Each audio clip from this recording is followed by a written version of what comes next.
Boxing Bants, the home of Irish boxing. It's me again, Ciaran and Declan. There's been a lot of boxing on since we've been on, and I suppose the best place to start is the 1st of December, Fury and Wilder. You watching the fight, obviously, I imagine. Yeah, I'm sure everyone else was watching it too. At some point or another. It's a crying shame what happened. He was absolutely robbed. Heavy knockdown in the 12th round. That's what mostly people are talking about now at the moment, is that knockdown. But it was a good fight. It was a brilliant fight. Great display of boxing by him. He really isolated and showed how novice Deontay Wilder really is. But I believe Fury well won, even with the 2 knockdowns he received. I don't think the fight was close to give it a draw. You know what I mean? I don't think it was close enough to get a draw. The more stranger thing was one judge had him losing, I think it was 4 or 5 rounds. So either way, without that 12th round knockout, he still lost the fight, which is absolutely mad. With the 2 knockdown rounds, like it's a struggle to give him any other rounds other than that, isn't it? Yeah, it's a big struggle. Like, it's just mad how some judges could have had it that way. Do you know what I mean? That round was only 4.4 rounds. That's only like 2 rounds, but it's like a 10-8, so 2 10-8 scores. So there's technically still another 8 rounds to go, and he won by 8 rounds, so really it should have been 8-4. Yeah. Do you know what I mean? And what did you think of? 12 round it was. It should have been, that's 2, so it would have been 10-2. So yeah. 10 more rounds. I believe Fury won 10 rounds. Wilder won 2 with the extra 2 knockdowns. Is the 4 points. What's even funnier is after he got knocked down in the last round, he actually went on to win the rest of the round. Yeah. And there's a bit more spike in his punches as well towards the end. You know what I mean? I think he could have stopped him. I think if it depends what style. Like, Fury's not a massive puncher, but really the reason why is, like, any man at that weight has power either way. But the way he moves, he doesn't hold his feet. Everything's all upper body, fluent moving, like he's constantly moving with the feet. So they're not stable. They're not firm to the ground to get the drive the power right through. Yeah, he's not trying to hurt you really. Yeah. And what did you think of stylistically? Like, did you think it showed any flaws in Deontay Wilder, or did it just show the level that Fury's at? Yeah, well, look, there's levels. I do believe the 3 of them between Anthony Joshua are the 3 best heavyweights out there. I do think Tyson's the best one out there, and you'll only know, like, listen, he beat Wilder. Like, if they didn't fight again, even though on paper, anyone in this generation who's watched the fight will always know he's better than Wilder. So he boxed Joshua and beat Joshua. He's the number 1. I do want to see the rematch. I've seen AJ, watching interviews with AJ calling the 2 of them out, saying he does want to fight them, and he has sometime in April booked for whoever wants to fight him. At the start, they were always dismissing Tyson, didn't want to fight Tyson because Deontay Wilder had the belt, which was understandable. But I find weirder about him, I've seen interviews with him and Eddie, and they were saying even if Tyson beats him, he still wants to fight Wilder. And now the tone is at the change, and that's ridiculous. Like, I do understand he's saying, I want to fight Wilder because if he has the green belt, he has the WBC belt. Understandable. But if Tyson beats him, we still want to fight Wilder because he doesn't like Wilder. Joshua doesn't like Wilder, so he wants to fight. It's absolutely ridiculous. Now, I watched an interview earlier on today, and he was saying, like, look, he wants to fight whoever. He's saying he doesn't recognise the lineal champion. He doesn't recognise it. Doesn't think he is him. But then he said in the interview, listen, he beats Tyson, and Tyson has the belt, he becomes the lineal, he beats the man, who beat the man, who beat the man, and also the WBC. It's a strange one, but the only thing is, it's heavyweight boxing, and it hasn't really been in the eye for a while. Now people are talking about it again because of these 3 different personalities. Yeah. He was interviewed actually just yesterday, I think, Joshua, and he said, well, what do you want next? And he says, that's a 2-part question. He says, who do I want next? He says, if I chose who, I'd say Fury. He says, what do I want next? I want to be undisputed champion. Yeah. So he says, so what I want is that other belt, like. Yeah. And he says, that's history, that's legacy there, and then you can go have the other fights. But I don't know, like, it's hard to know, because you think to yourself, is Wilder now after that performance, is he going to go back to rematch, or is he just going to try to cash out now? Do you know what I mean? Well, look, if he tries to cash out, Tyson's the WBC ordered a mandatory challenger. It's actually sanctioned. It's sanctioned. It's sanctioned. So he has to fight next out. So it's stripped, is it? No. So the way sanctioning means that he was supposed to have a mandatory. Yeah. But basically they've said, actually, we're going to sanction, if you want to have a rematch, you can have it. Okay. But they're not demanding it. Okay. Yeah. that clears that. I do think he should fight him. Does he? Who knows? But I'd like to see them two fight. Believe Tyson win. Him and AJ getting on. Like I said, it has heavyweight boxing talk. You know what I mean? Yeah. I do think AJ's not a massive personality because he's a quiet bloke. He tries to keep himself humble. Wilder is way overrated in America for someone who's what he has. I think he's besides the Tyson Fury fight he had. I think he had like a 98% knockout rate or something like that. Or 90%, 98. Absolutely mad. He's knocked out every man he's been in the ring with. And 41 fights. Yeah, he's not a massive. He's not a massive draw out in America. No. Now, don't get me wrong. The crowd at that fight was unbelievable, but he's still not a massive draw. He's not. So, but then Tyson comes in with no belts, and he's the biggest personality out of all of them. So they're all bouncing off each other, which is good. As much as I don't think they hate each other.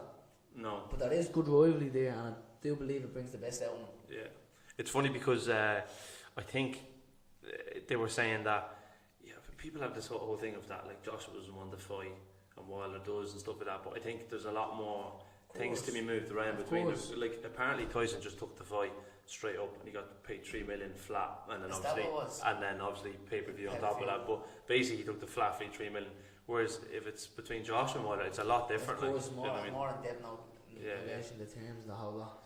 What I think next is what I think is the two boys will fight a rematch, and AJ is going to fight the winner between Chisora and Whyte, which is next weekend. Yeah, looking forward to that. Gonna have to get two pay-per-views, two tellies, side by side. And then since then, obviously, was the card in Mayo. Great performance by an old teammate, Ryan Moyle. Yeah. Showed a lot of balls, big balls to get up at that first knockdown. Looked like a heavy knockdown. I was only half-assed watching the fight because I watched a bit back. I was up in Belfast. There was a card up an MTK card up in Belfast where Conrad coming won his WO European. So that's one that Luke vacated. Yeah, Luke vacated. And I believe Luke was meant to fight the winner of Conrad and Brian Rose. Brian Rose pulled out. They got a different opponent. But back to the Mayo card. Ray was a great performance out of Ray. I believe the stats, the fuse was meant to be absolutely great as well. I believe. This is all you need is for boxing is just someone to give some sort of TV company to give a little bit of a chance, and it shows how big it can be. You know what I mean? Like listen, boxing at the end of the day, boxing is probably besides that and rugby is the only massive that besides them two sports, but they're the one we're most glorified and known about. You know what I mean? Yeah, like football, rugby, We're well known in these kind of sports, and these are our strengths. These are our strengths in this kind of sport. So. It's good to see it's back on terrestrial TV. Yeah, and Craig O'Brien won back the winning ways after fighting Anthony Fowler. Yeah, good for Craig O'Brien. He's back. Spike O'Sullivan, Dylan Moran for Victor Rabbi for. It was good to see. Now none of these were in hard competitive fights, but it's unfortunate Ray lost because they do need a headliner. So maybe Spike could be the next headliner, you know what I mean? It all depends. They do need a headliner. That's what you need. Is we always had Jamie Conlon in Dublin, so we came on the back of Jamie Conlon. We tried to build their records up, and then we started getting more of a crowd following us and the ball rolling. Then we get into them harder fights and bring it up. So I like to see Ray back. He fell in that hurdle of that fight. I do think he comes back. I don't know if he does lightweight again. I've been told he struggled heavy with the weight. Probably played a big massive part, but only him and his team know that. Yeah, and Spike back fighting in Ireland. He was actually originally supposed to be on the Brook card, and he was just taken off it because he was going to fight in the Mayo one. But that Brook card actually had another Irish fighter, Jono, your previous opponent. Jono for final eliminator for the IBF. Yeah, and very lucky to get the draw. I had him personally down 2 rounds, and he could have easily gotten disqualified with. He deliberately punched you after round. I think more out of frustration, but you got to look at the draw and fair play to him. And listen, you're not going to knock any Irish man down. As far as I know, he's fighting Farmer for his world title shot now.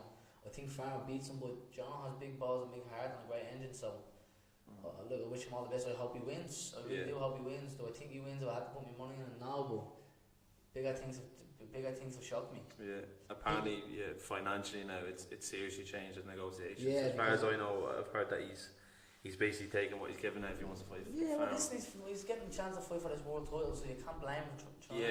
And he believes himself, which is like most of the battle there. He believes himself. Well, like I said, I hope he does it. But only time I'll say, I heard it's gonna be in around March time. I think it was. Yeah. Tevin Farmer, I tell you, he's one busy man. He only just defended his belt against Tennyson in there in October, and now he fought last night. Like very busy for it. Like, for a world champion. Like. I heard he got a few times where a bit of stick was flying about his eyes. You know what I mean? He's a man. But listen, he's a talented young southpaw. I just think Stulls. I think for Stone to beat him, he'd have to be a better boxer. And I don't think like the last opponent. I don't think Tennyson definitely wasn't. The last opponent wasn't. I don't think Jono is either. Like it is stylistically, it doesn't really make sense. Like I think the only person that's really going to challenge him is the other world champions in that. I like to see him fight Javante. Yeah. After he had Jono, I like to see him fight Javante. To be honest with you. Like you and me have seen like Tennyson, and you fought him as well. Like how good he is against people in the domestic scene and European, like Martin Ward. But like Tennyson, Tevin Farmer was literally pushing him back. But you have to look at that fight. Like every single fight of Tennyson fought since me has been near enough getting bashed. Getting bashed in my fight. Martin J. Ward was bashing him as well. But he has one big set of balls and a big heart. He gets up, and I do believe the fight was primarily stopped way too early. I do believe he would have gotten up. Do I think it would have been the same way? Yeah, but only who knows? I can't predict that. I do believe that's what would have happened, but it doesn't mean they had Brook fighting, didn't look great at all. Does it open up the door more for him and Can next? I'd like to say so. It looks like Can's afraid of fighting. To be honest with you, I always favoured Can towards Brook, and so did most people. But the more and more times pass, it's looking like Can doesn't really want to fight him. He's looking for that Crawford fight, and what I'm gathering is they're saying he'll fight Crawford and then come back to Brook. But the fight could be gone then. He definitely doesn't go now. It doesn't lace Crawford's gloves up. I don't think Crawford, he's unbelievable, isn't he? Like he's just he's up there in the top 3 pound by pound. Like. He never gives up unnecessary shots, never takes unnecessary punishment. Like, and he's just like he's one of the best around. Like I know, obviously, like people like to watch people like Lomachenko and things like that. But if you're watching to learn, like he's unbelievable. Like I think like a lot of people are saying that you just play with Can. Do you know what I mean? Can is one of these people that used to move effortlessly in and out of range, and it seems nowadays it seems like it takes him effort to get in. Of course, a bit more. The age is slowing down. It slows the slowing down process. He's a very talented and excellent boxer, but you just need more than skills in this professional game. And also on the same night as the Mayo card, you had the Box Nation show. Like I said, MTK, Conrad Cummins re-won the fake in WBO, Intercontinental, I think it is, or European. And you had it was a good card. Like you had Sean McComb stepped up on a pound. The fella actually stopped Stephen Ormond. Stephen Ormond came back and beat him then the second time. Sean McComb boxed very well. It was nice to see him step up. I'd like to see him move into big titles next. You had Gary Cully, who fought very well, took the young lad in the 4th round, a bit of a positive opponent who came forward. Good to see Phil Sutcliffe back after a horrendous injury over the year. I've seen the footage myself. The man's lucky to be alive and get back in the ring. That long is a story itself. When he wins a world title, people look back and say, how did he come back from that? He's a strong, mental, physical person, and I do believe he'll do great things. You had also Paddy Gallagher fighting, boxed brilliant. Steve Collins Jr. boxed very well. It was a good card. It was good card. It was good to see domestic boxing. Not massive shows, but good shows up the north and up the south. You know what I mean? Up the north and then down in the Republic. So it was good to see. These are the kind of shows you need to keep going. You know what I mean? I think it's the more volume of fighters now. Of course, is creating it. You know what I mean? Like. Then Stephen Sharp and Leonard Gunn had a great show, and Dreaming was attending. Great Irish title with the two super bantamweights fighting for the fake Irish title. That alone was a great show as well. It's good to see domestic boxing happening again. It just needs the ball to keep rolling, a bit more momentum. And so after the Brook one, there was really just the one that was last night then. Last night, it's Rocky feeling against Canelo. What can you say about it? Like, I think everyone kind of seen it coming. Canelo Canelo is a beast. He's a great boxer. He can box in and out range. He's strong. He's good at work rate. He hits. He's massive. His body shape is at the changing massively in the last 2 years. Everyone has their opinions of it, you know what I mean? So we won't get in depth about it, but everyone has their opinions of why he's got so big. The neck is huge, the traps are huge. It's funny, like I don't know if you remember when we interviewed Paulie, like when the interview, and I said, do you not think it's a bit of an issue where like people say, people look at Phelan and Canelo and go, Phelan's going to struggle with him, instead of going, well, wait a minute, how come this lad who used to fight at welterweight is able to go up all these weight classes and now everyone thinks that he's going to stop Rocky Phelan, like. Yeah. And it's just not normal. He seemed almost like the bigger man last night. Yeah, he did. Like Rocky tried to. Height wise looked massive in the difference, but the stature wise, the build of him is. Yeah. Canelo looked the bigger one. You know what I mean? It's very strange. And he's carrying everything as he's going through the weight class. He's carrying his strength. He's carrying his speed. He's carrying his stamina. It's not right. But listen, money talks, really, isn't it? But it's ridiculous how it is ridiculous how the sport's gone where people are getting away with doing taking these sort of supplements and not getting caught out. There's loopholes with the drug testing, but it's absolutely ridiculous. They know all about when someone really gets hurt or damaged or killed. You know what I mean? And it is it's not like it's football. No. Or even like rugby's a tough sport. It's a very different. You know what I mean? But it's not like it's very different to riding a bike and throwing you know what I mean? It's not like it's just you're beating someone. You're actually physically damaging people. Allowing like two normal people without any sort of drugs. Anyone can die at any stage in that ring. What's the dangerous thing? And never mind if someone's juiced to the pieces. It's how dangerous. But besides that, listen, Rocky, I think while gathered on the commentating and the in between rounds, Jamie Moore wanted him to move more. He did did hold his feet. Yeah. He's brave, like what he did. He stood there, but people are saying how brave he is. Boxers are brave. Like listen, it's all or nothing really. They're willing to die in the ring for most people. You know what I mean? And they don't want to quit. It's not a quitter's mentality. You don't get to these kind of levels. You don't do this kind of sport with a quitter's mentality. He stuck it out. He got put down first round. He got put down probably the last 20 seconds with a body punch. Second round, same thing again. Then the third round, he got dropped with the headshot, which didn't look like a massive shot, but hurt him, and then got back up and got put down the body. And the referee waved also. Really 10-8, 10-8, 10-7. It was really a whitewash, but as you said, you can't not like listen. Find Canelo, I'm getting serious paper. Seven figures. He was getting apparently. You know what I mean? So like, you can't knock this. You know what I mean? Like. That kind of money is life-changing money. Mm-hmm. So there's only really like before Christmas now. We've only got the 2 shows that are on next week side by side. So we'll probably wait till next week to speak about that. And the build up to it. Great build. Well, we'll speak of that after 5. So we quickly brief. You have Chisora against Whyte. Which who are you going with? Put Jono in the talk about next week. Who are you going with? I'll go with Dylan Whyte. Because how much he's improved since the fight. Do you want to put a bet on it? You're going for Chisora, yeah? Go bet. Yeah, how much are we going for a meal again? Are we? A meal again. Alright. I'll go with Chisora. Not your next fight first then, no.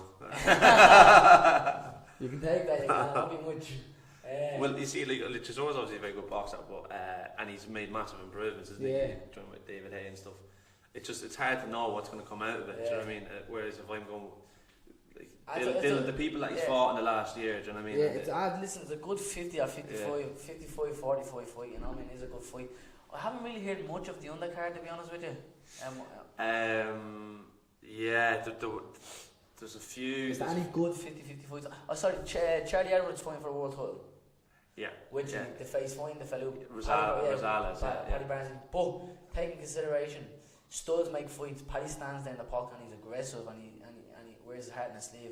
Charlie moves more, you know, he's not a big puncher. He moves that way. No one's really a big puncher, but he moves more and he's that bit more slicker. But the youngest lost started against Caliafoy and then he lost against Andrew Selby.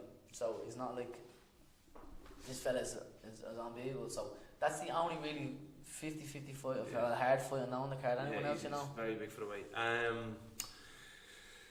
Not really. It's all matching fighters, you know what I mean? So it's all. Is there any close fights? Not really, mate. Not really. I know there's the bill on. Sorry. Tom Little is fighting David Price. Okay. So I don't know Tom Little. Tom Little is the fella who fought Daniel Dubois. Okay. He got stopped in the 7th round, I think, something like that. But he was game. He thought he was going to beat Daniel Dubois. That was just around the time Nathan Gorman fought. I do know who he is now. He had a few fights abroad and he fell through with the thing, the matchroom. So I know it is. So that's actually it's good to see big Pricey back. You know what I mean? Yeah. Then you have that's on matchroom short. Then you have the BT Sports, which I'm really looking forward to. You have Warrington against Frampton, which. What do you think of that fight? I think Frampton's just going to be too big, too strong, too smart. You know, not even too strong, just too smart. Frampton has a good boxing brain. He was now all coming up as how aggressive he is and he's physically strong. Frampton's a really good boxer. Yeah. I think Frampton beats him, and I think it's going to be a bit like the quick fight, to be honest with you. I think similar he's going to have to make it boring, like his, you know what I mean? But he's just going to do. He's just going to have to outbox him. He's going to use his feet and outbox him and restrict Warrington from what he can do. Warrington's not a big puncher. He's coming off the hype after beating Lee Selby, which was a great win. But look at Lee Selby moved from featherweight to lightweight. He jumped super featherweight. That's how bad he struggled with the weight. So he caught Lee Selby on the right time there. Then you have on the undercard you have Liam Williams against Mark Heffron, which is a really good fight.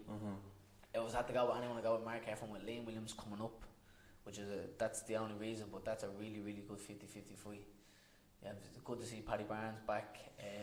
Billy Joe's back as well. Billy Joe's on the card. There's actually another 1 or 2 50-50 fights on it as well. Michael Conlon sparred and fighting Cunningham.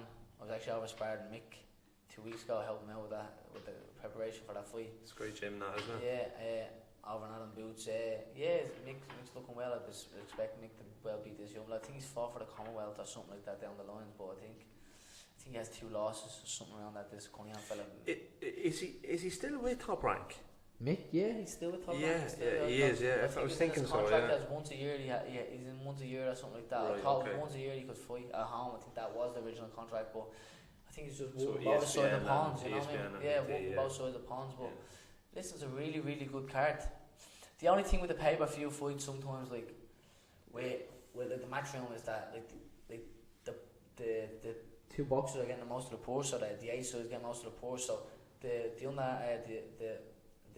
people who are fighting underneath the card, they're not usually good 50-50 fights because they don't have to pay the pounds. They're just kind of looking at the matchroom fighters, but that's what I'm saying. Like Charlie's the only really fighter now. What's a big kind of you're gonna tune in and watch. Yeah. Well, I think because the main event is going to be such a big fight. Do you know what I mean? But like Tom Little really thinks he's going to beat David Price. He's saying this week. He says, "Look, I know I'm mentally stronger than him. You know." And he thinks he could beat him, so that should be very interesting. Do you know what I mean? David Price has almost become like a people's champion now the last year. Even though he's been losing, he's been showing a lot more than what he maybe showed before in terms of his character. You know, what I mean by that is like he seemed a bit down in the dumps there for about two years.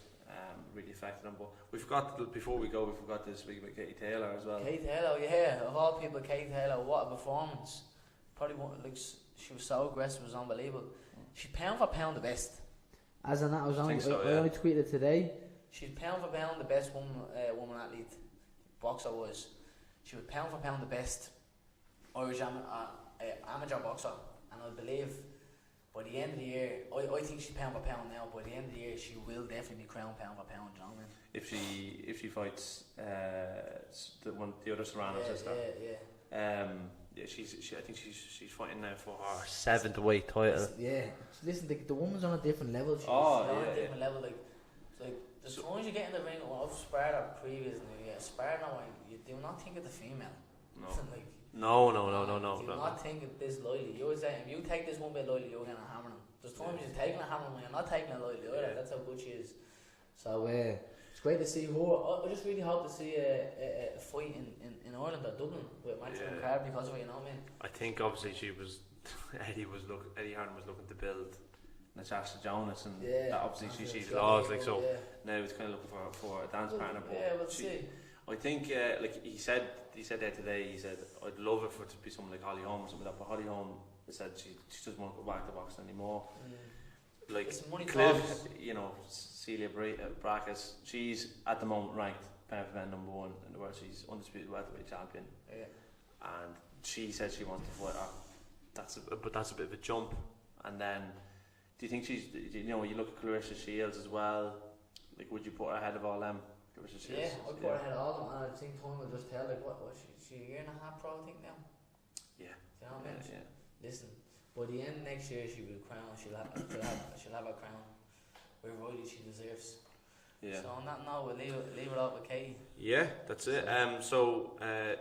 Yeah, if you're still enjoying the channel, if you haven't heard of us before, just remember, go over to YouTube, hit the subscribe button, go over to Facebook, Instagram, Twitter. You can follow us there. Okay. Thanks very much for watching this week.